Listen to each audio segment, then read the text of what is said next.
Knees NB. I got a ISR catback. So this is before we would just MagnaFlow everything exhaust stock. Yeah. Let's see. Sounds pretty nice. For sure. So we're gonna put it on and show you guys after. Put the Surfx mandatory, jack it up, and then take it out. Yeah. This is almost on.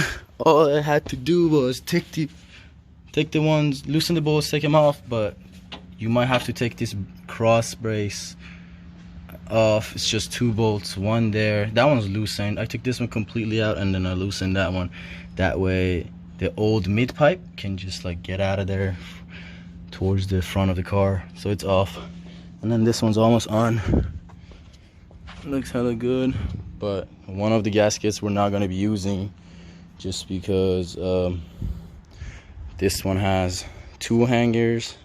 ISR has only 1, but the catback has 2, so that's cool. But you just lose 1 on the midpipe. That's it. We're gonna put it on, bring it down, and see how she sounds.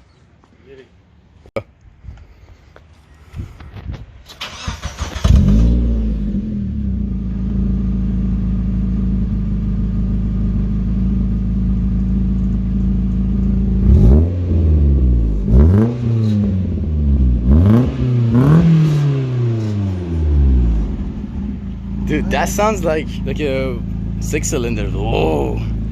Anyway, sit in it. Alright, sounds a little better, but we do have that hole over there for O2, and the car doesn't come with O2, so I guess we're gonna put a bolts there. What we can do, fuck it. That's all we gotta do. We can't do anything right now, but there's a tiny exhaust leak over there, but should be fine. But sounds way better, sounds cleaner. As a full exhaust, so it's supposed to be a little bit on performance, I guess. But yeah, thanks for watching. Let me know if you want some Miata content up in this beach.